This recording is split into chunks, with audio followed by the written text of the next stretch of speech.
Hello dear students, our today's discussion is based on rotational motion. Okay, so the question number 1 is,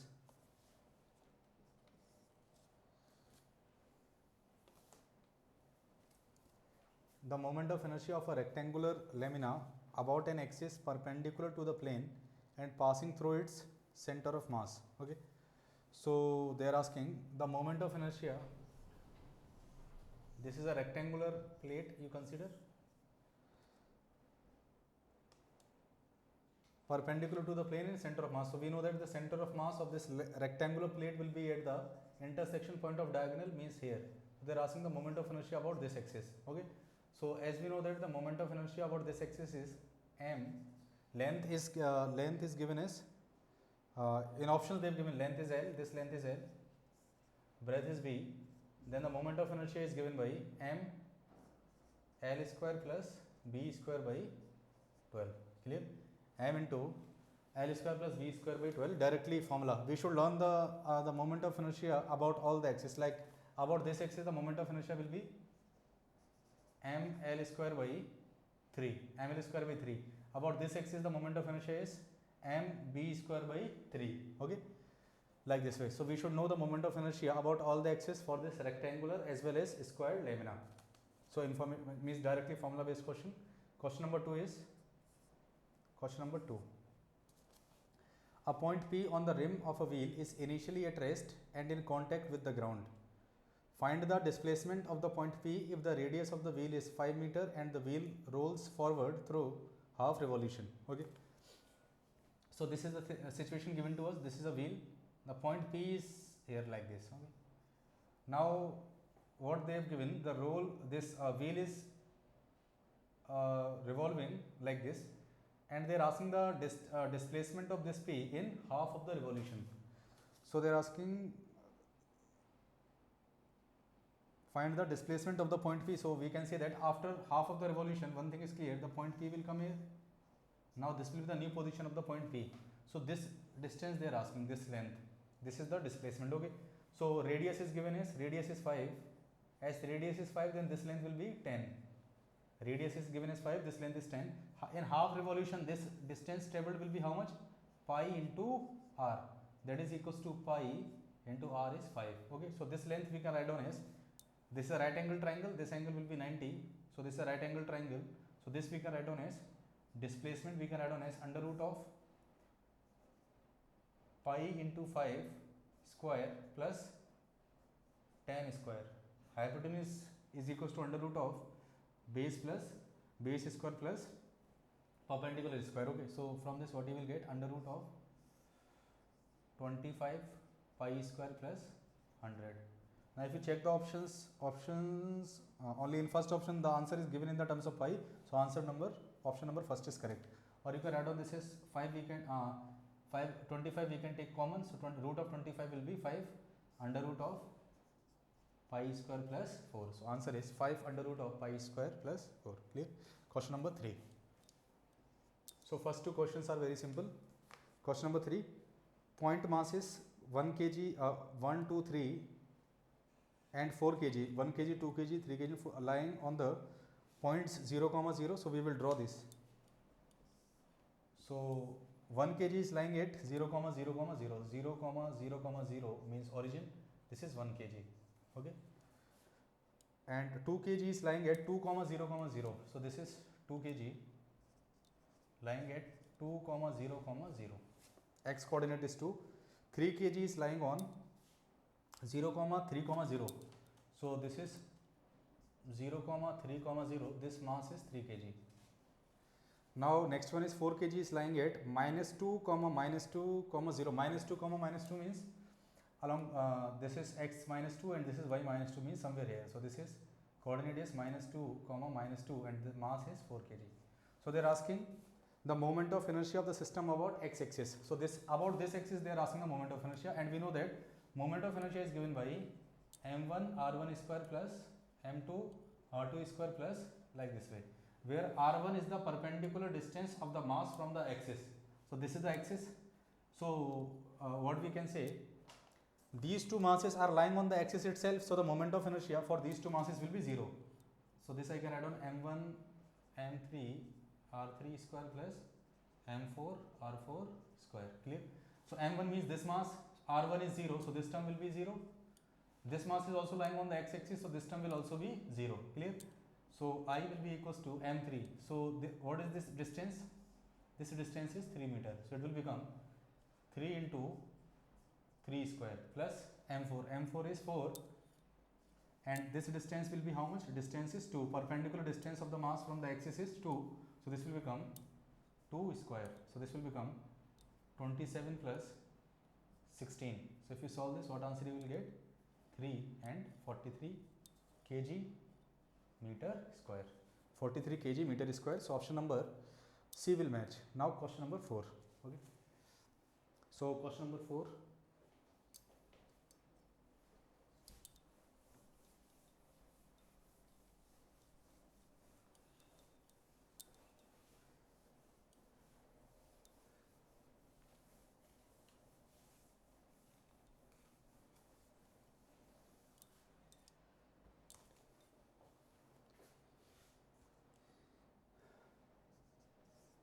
So according to this, when a ceiling fan is switched on, it makes 10 revolutions in first 3 seconds. Okay, 10 revolutions in first 3 seconds.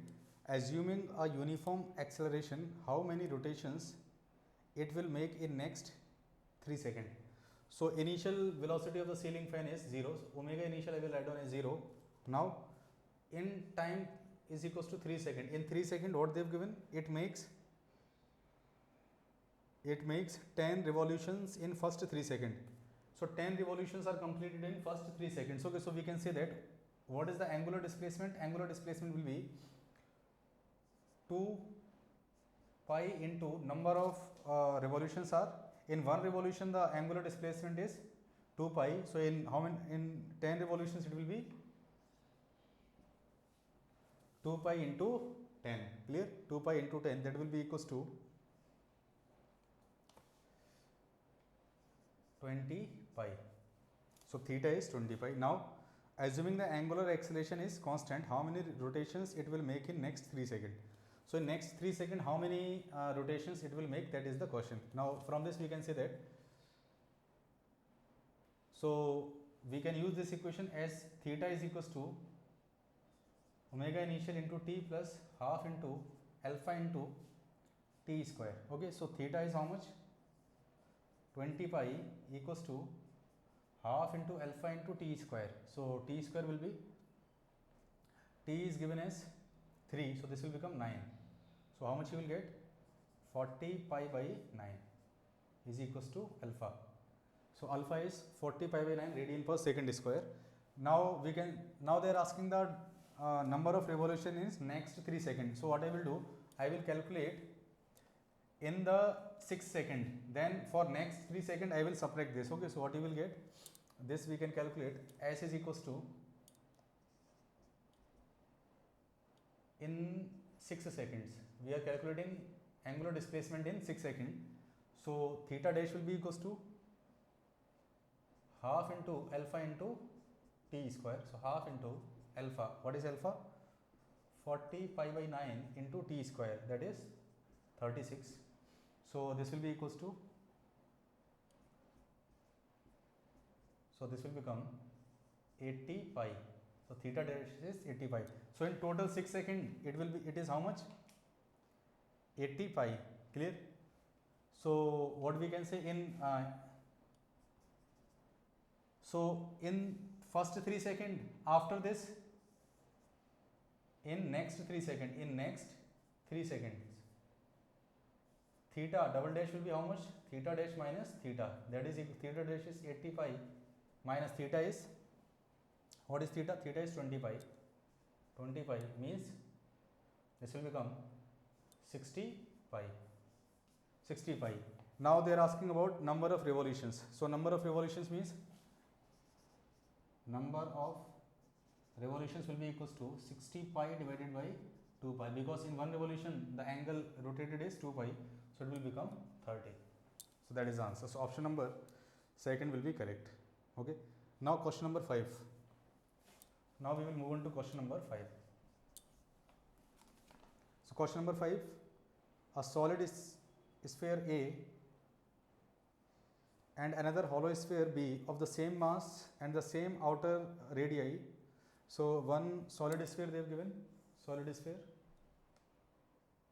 A, this sphere is solid sphere, and another hollow sphere is same mass and same outer radii. So the radius of this is r, for this also radius is r,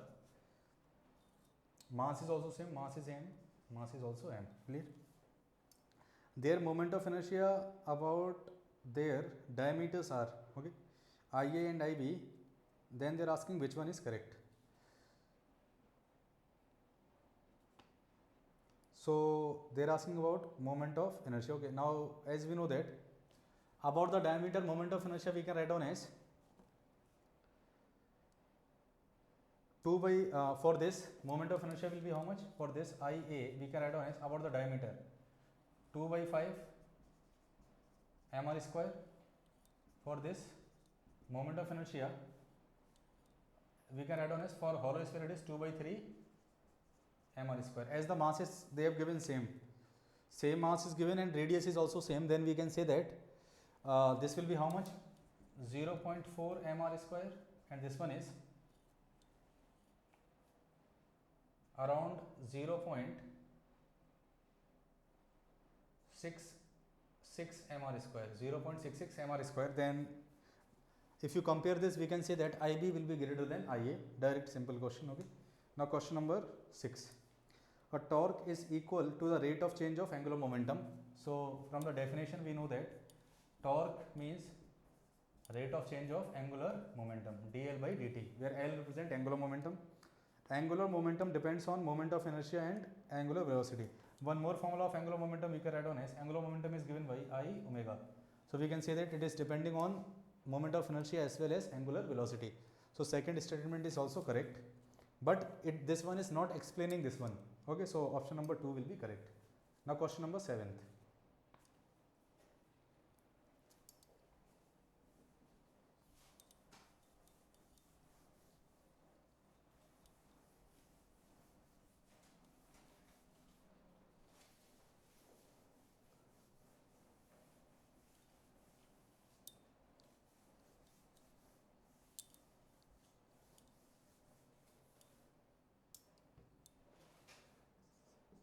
So question number 7th. A ball rolls without slipping. The radius of gyration of the ball about an axis passing through its center of mass is k. If the radius of the ball is r, the fractional of total energy associated with its rotational energy. Okay. So they are asking, actually they are asking the ratio of rotational energy to total energy.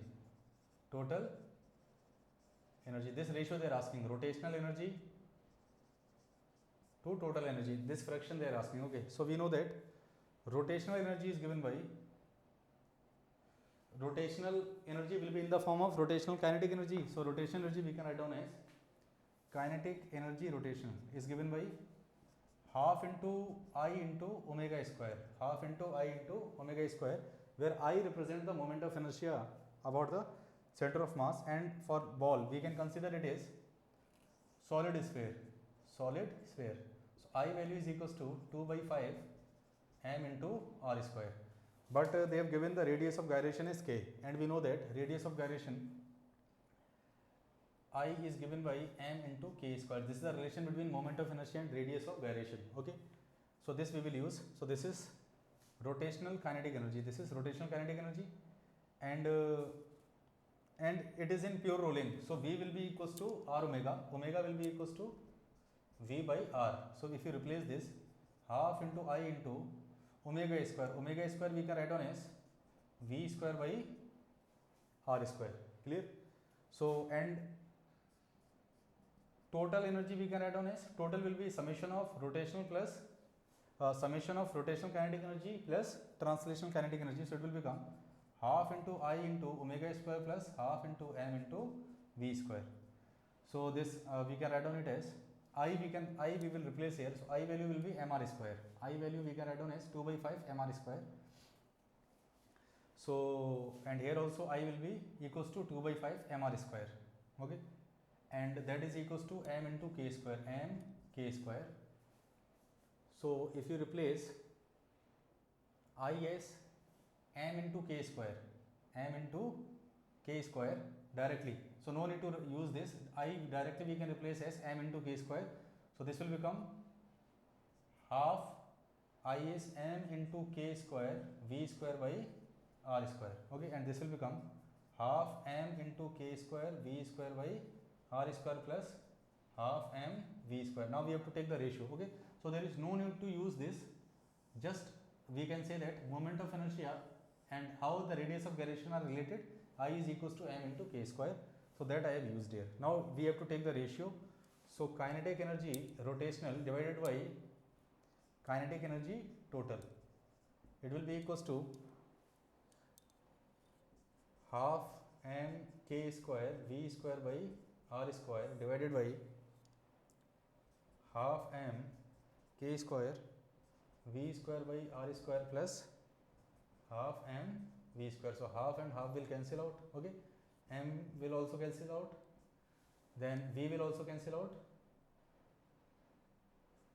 v will also cancel out, then what you will get, k square by r square divided by k square plus r square by r square, this will cancel out. So what ratio we are getting, k square by k square plus r square. So option number B. So option number B is correct, okay. Directly we can remember the relation also, directly you should know this relation to directly take in the examination, okay. Next one is question number 8.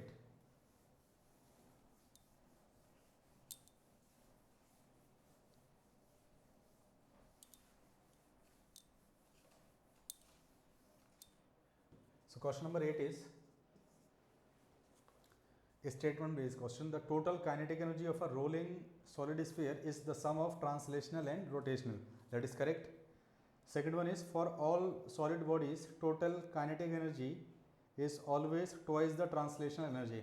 That is wrong, okay, we cannot see this thing, it will depend on the object, okay. So statement 1 is correct, statement 1 true, statement 2 is false. Question number 9. 2 kg body and 3 kg body are moving along x-axis. At a particular instant, 2 kg body has the velocity of 3 meter per second. So for 2 kg the velocity is 3 meter per second. 3 kg has the velocity of 2 meter per second. 3 kg is having the velocity of 2 meter per second. Clear? The velocity of center of mass they are asking. So we know that velocity of center of mass is given by m1 v1 plus m2 v2 divided by m1 plus m2. So m1, both the velocities are in same direction, so 2 into 3 plus 3 into 2 divided by total mass is 5. So if you solve this, how much you will get? 6 plus 6, 12 by 5 meter per second. 12 by 5 means 2.4. So if you check the options, no option is given, so option number 4 is correct, none of these. None of these will be the correct answer, okay. Now question number 10. A disc starting from rest acquires in 10 seconds an angular velocity of 240 revolutions per minute. Its angular acceleration they are asking, okay. So omega final is they have given this 240 revolutions per minute. 240 revolutions per minute. So omega will be 240 divided by 60 into 2 pi. So this is number of revolutions per second into 2 pi will give you the angular velocity. So this will be equals to 8 pi. Omega final is 8 pi. Now they are asking angular acceleration, okay. So we know that omega final will be equals to omega initial plus alpha t. So omega initial is 0 because they have given initially it is at rest. So omega final is 8 pi equals to 0 plus alpha. Alpha we have to calculate into time is given as 10 second. So alpha will be equals to 8 pi. Pi is 3.14 divided by 10, okay. So if you solve this one, 0.8 into 3.14, so approximate answer you will get 2.51 radians per second square. 2.51 radian per second square. Clear? So option number 3 will be correct. After solving this, you will get option number 3. Now question number 11.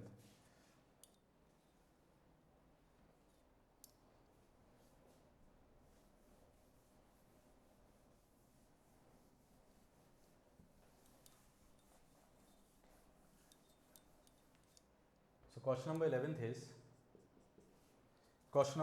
is a particle moves along the circle of radius. Radius is given as 20 by pi meters. Radius is 20 by pi. Clear? With a constant tangential acceleration. Tangential acceleration is constant. If the velocity of the particle is 8 meter per second at the end of second revolution, after the motion is begun, the tangential acceleration is. So they are asking the tangential acceleration, AT they are asking, and we know that AT is given by alpha into r. So r is already given, actually we have to calculate alpha. Okay. So if the velocity of the particle is 10 meter per second at the end of second revolution, so how many revolutions are completed? 2 revolutions, means angular displacement will be 2 into 2 pi, that is 4 pi. This is the angular displacement, and v is given as 80 meter per second. So omega we can write on as omega equals to v by r. So omega we can write on as omega is given by v by r. So this is v by r. So v is 80, r is 20 by pi. So this will become 4 pi. Omega is 4 pi. So now we can calculate tangent alpha. So we can say omega will be equals to, omega final is equals to omega initial plus alpha into t. Clear? Time is not given, so we will not use this equation. We will use v omega final square will be equals to omega initial square plus 2 alpha into theta. So omega initial is 0 because particle is starting from rest, so this term will be 0. Omega final square is 16 pi square will be equals to 2 into alpha into theta is 4 pi. Clear? So this will 1 pi will cancel out, alpha will be equals to 16 pi by 8, means 2 pi is equals to alpha. Alpha we got. Now they are asking 80. 80 is given by alpha into r, so alpha is 2 pi into r is 20 by pi. So pi and pi will cancel, so that is 40 meter per second square. So option number A is correct. Okay. Now question number 12.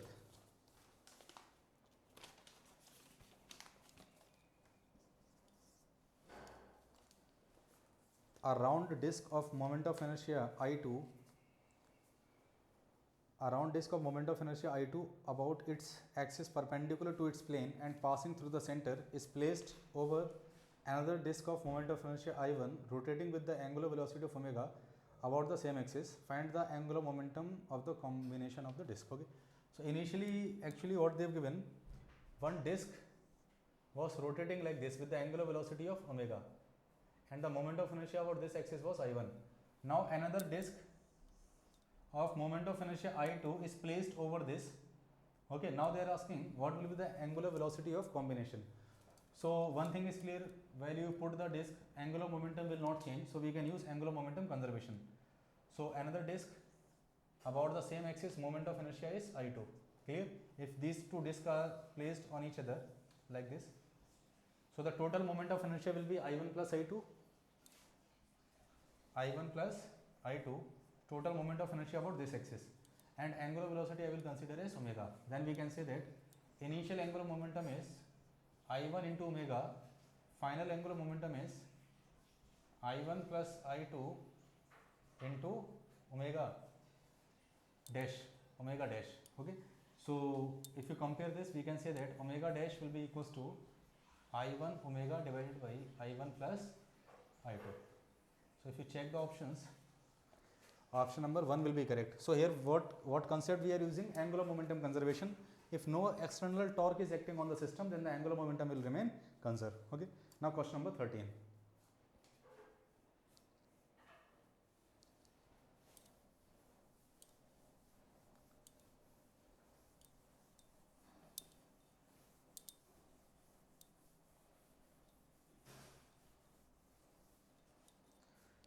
So question number 13. A wheel having a moment of inertia of 2 kg per meter square. Moment of inertia is given as 2 kg meter square about the vertical axis, rotates at the rate of 60 rotations per minute. So we can say omega will be equals to 60 rotations per minute. So 60 by 60 into 2 pi. So it will be 2 pi radians per second. Okay. So remember this thing, how to convert rotations per minute into this omega, multiply by 2 pi, and per minute if they have given, then divided by 60. Okay. The torque which can stop the wheel in the 1 minute. Okay. So they are asking what torque we have to apply so that it can stop in 1 minute. So to calculate torque we know that it is given by I alpha. So actually our aim is to calculate alpha. Okay. So this is the initial angular velocity we can consider. Then we can use the formula omega initial,